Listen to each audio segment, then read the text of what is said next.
Hey everyone, it's Mr. Glover here. Thought I would post a quick video just going through a couple of problems working with this fundamental counting principle. That way you get a little bit more content and a little bit of practice working on this stuff. So let's go through a couple of problems together.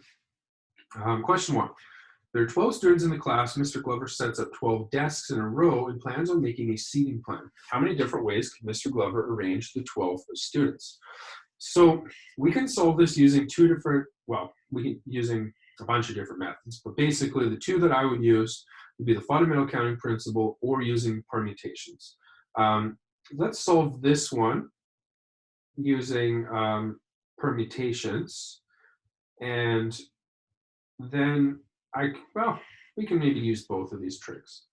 So using permutations, we have 12 desks that we need to arrange.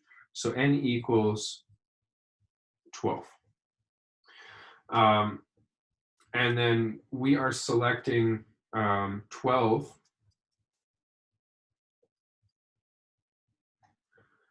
So if we want to find this, we just have to use 12 permutation 12. Number of ways to pick 12 things from 12 things.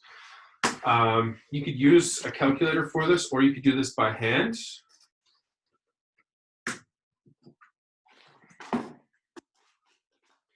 P12. If you remember, you go to the math menu to the probability tab. 12 permutation 12 gets us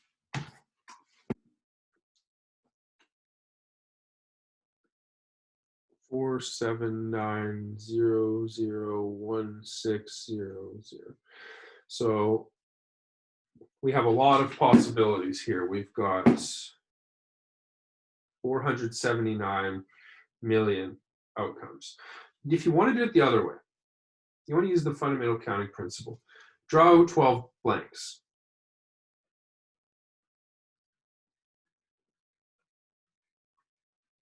And then you just count down. It'll be 12 for the first seat, 11 for the next, 10 for the next, and so on.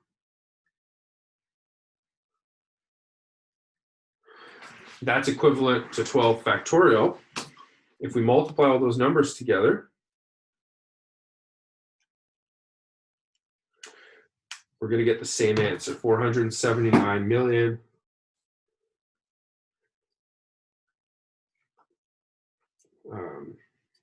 1,600.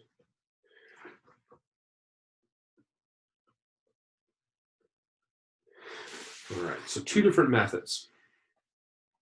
How many ways can Mr. Glover arrange the two students if Matt and Andrew must be on the left and right ends of the row? All right, so for this one, again, you can solve this using both the permutations or using fundamental counting principle. We'll start with the counting principle though. So we're going to draw our 12 lines out.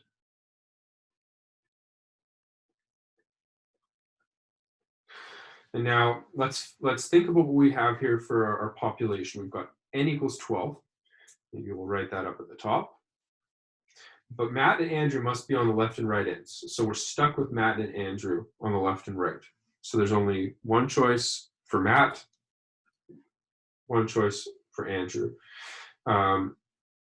Technically, actually, we could go 2 for the first one because we could put Matt here and Andrew here, or Andrew here and Matt here.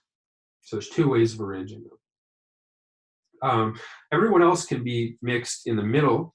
So we can put anyone in that first spot. There's 10 people left.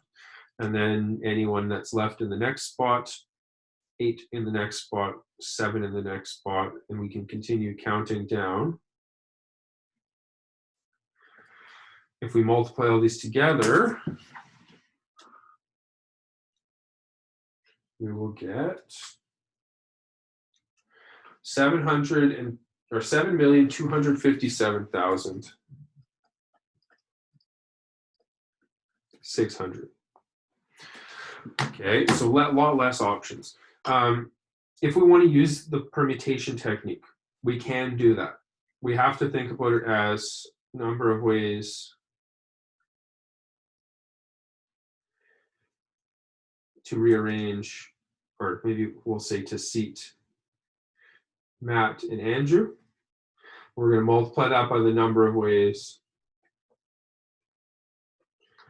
to seat the others. Okay. Matt and Andrew, there's only 2 of them, and you're picking 1 spot, so, or 2 spots, so there's going to be 2 permutation 2 ways of picking them. The number of ways to seat everybody else, there's 10 of them, and we're seating them in 10 spots. So 10 permutation 10 ways of seating them. If you do 2 permutation 2, that's just 2. And 10 permutation 10 is 3,628,800. If we multiply those together, lo and behold, we get the same answer. 7,257,600 number of ways.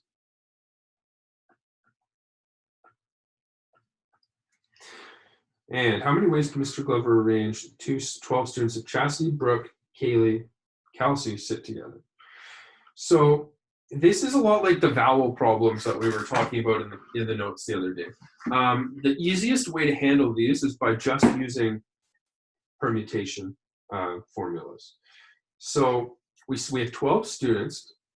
We have to think about this as being 2 blocks of students. We've got Chastity, Brooke, Kaylee, Kelsey, 1, 2, 3, 4 of them. We're going to call that student X.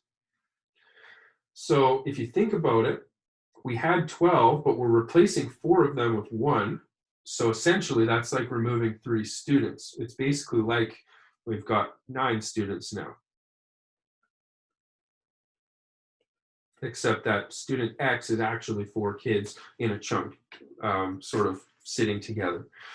So to solve this problem, we have to treat it like we've got 9 kids that we can swap around. And then we have to figure out the number of ways that we can rearrange Chastity, Brooke, Kaylee, and Kelsey. So if we think about the number of ways to seat 9 students, and we multiply that by the number of ways to seat Chastity, Brooke, Kaylee, Kelsey, then we'll have our total number of permutations. The number of ways to seat 9 kids is going to be 9 permutation 9. We're using permutations because the order matters. The number of ways to seat Chastity, Brooke, Kaylee, and Kelsey, there's 4 of them, 4 permutation 4 ways. So we just need to multiply these together. 9 permutation 9 is 326,880. 4 permutation 4 is 24. So basically, 326,880 is the number of ways we could arrange all 9 of those students, even though one of them is actually 4. And the number of ways we could rearrange those 4 kids independently is 24. So if we multiply those 2 together, we will be left with 8,709,120 possible ways to seat those 12 kids.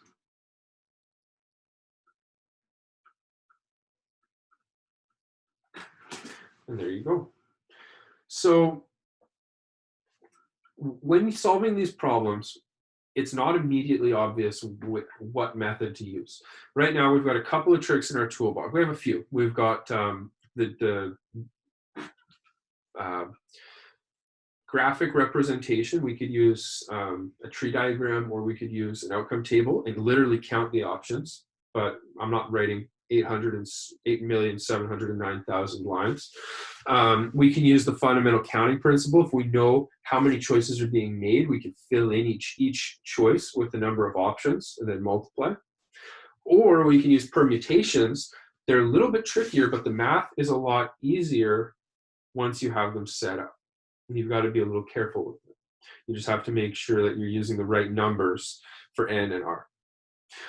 So I think that's where we'll stop the video today. Just a quick few questions just to kind of refresh your memory on the stuff we did in the notes last class. I will send out an email later today with an invite to the class for tomorrow, and I hope to see everybody there tomorrow. Anyways, that'll be it for today. Talk to you later. Take care.